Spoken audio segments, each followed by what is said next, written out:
Billie, Billie, come here.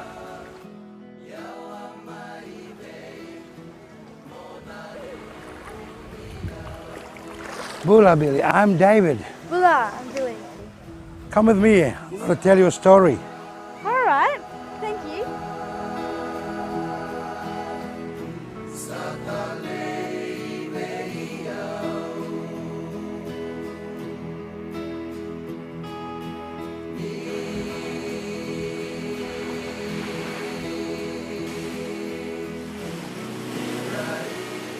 This is a sacred point. This is where the Voselangi family comes from, and I'm a direct descendant. I would like to tell you a story of this sacred point. There was a man, he was my great-great-great-great-great-grandfather. I'm a seventh generation.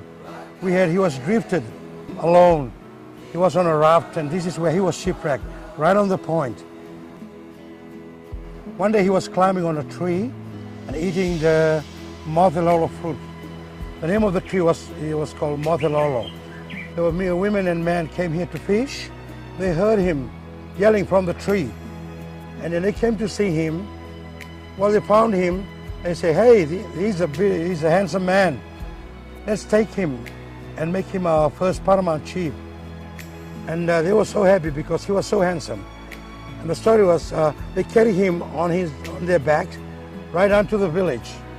When they were just about to arrive in the village, they were just about to install the paramount chief. And they say, hey, stop, stop. We got someone here, he's so handsome. Let's make this one our paramount chief. And they made him the first paramount chief of this province. And he was the first Kalebu. Kalebu means big one. And that's the title of our paramount chief of this province. And his name was Ratu Aisea Wakanimoli Kula Voselangi. And this sacred point is named after our family. It's called Voselangi Point, and it's sacred. In English, it means voice from heaven or word from heaven. And we don't allow the management to build anything here because this is taboo and it belongs to the family. So it's always here so we can pass it on to the young ones. It's a history about the family. Okay? Naka. Naka level, David. Thank you for telling me that. You're welcome.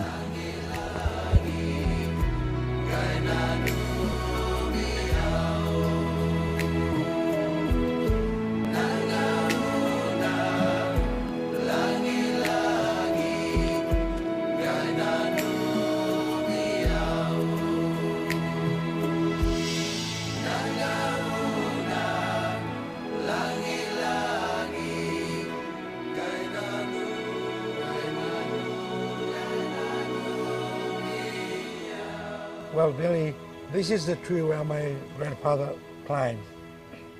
And it's got fruit. See the fruit? Oh, yeah. He was eating the fruits, and the fruit of this tree, the mother tree, stuck on his throat. And that's how the women and the men who came fishing found him, because he was trying to say, help, help, with that fruit stucking on his throat. And that's where the name of this province comes from. It's called Nandronga. Ndronga means house. Yeah. So this is the mothelolo tree. It bears fruit, and when it's ripe, it's eatable. But we use this to make lace.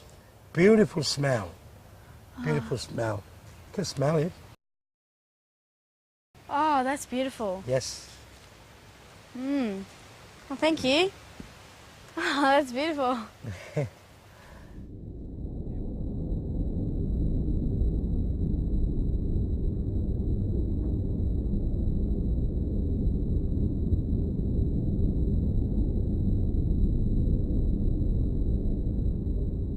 All I'm going to tell you about is meke. Meke is Fijian traditional dances. Meke is a dance at the next story. In meke, we show you our histories, our legends, mythology, all put up in acts and dances. Meke can be performed by men, women, and children. Women perform sitting down dance, wakamalolo, a standing up dance, sea, or fan dance, a mekeiri. And men perform traditional spear dance and traditional club dance. Meke can be accompanied by singing or chanting, accompanied by the thumping of bamboo, the clapping of sticks, and the beating of a steel drum lally. Meke is a dance at an stories. And Josh, can you tell me a little bit about traditional dance?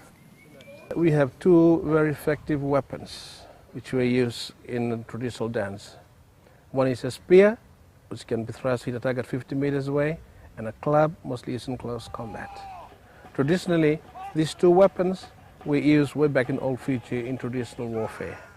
Nowadays, they're very special. We use them in traditional entertainment to show everyone how fierce tribal fighting were. So these were the main reasons why we use spear and clubs nowadays in traditional Meke.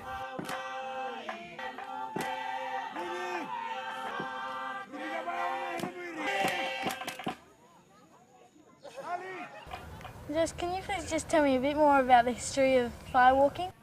Firewalking was firstly presented as a gift to storytelling. Firewalking is very special. Traditionally, in this island of Mbenga, members of the Sawau tribe are the only firewalkers in the whole of Fiji.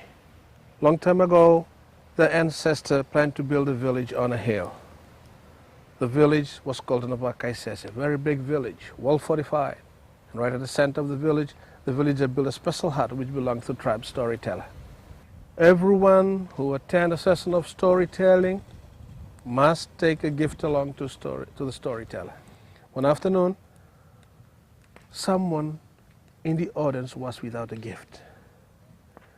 After everyone was challenged for their gift, this young man tried to hide from sight, but he was noticed by the storyteller and he was challenged for his gift. The young man's name was Tuni Bangalita. Tuni Bangalita, where's your gift? The young man replied and said, I haven't got a gift. Please allow me to stay and listen to your story, but I promise that I'll bring you my gift tomorrow, the next day. What will your gift be? My gift will be fresh water eel.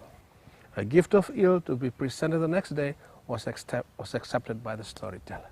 And the young man, Tuni Bangalita, was allowed to stay to listen to the story. But early the next day, Tuni Bangalita was the first one to be up, going down to the creek looking for his gift of eel. He began to dig. Instead of catching an eel, he had dug out his tribe spirit god in the form of a man.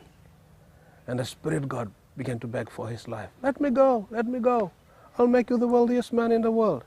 But Tuni Bangalita says, no, you are my gift to the storyteller.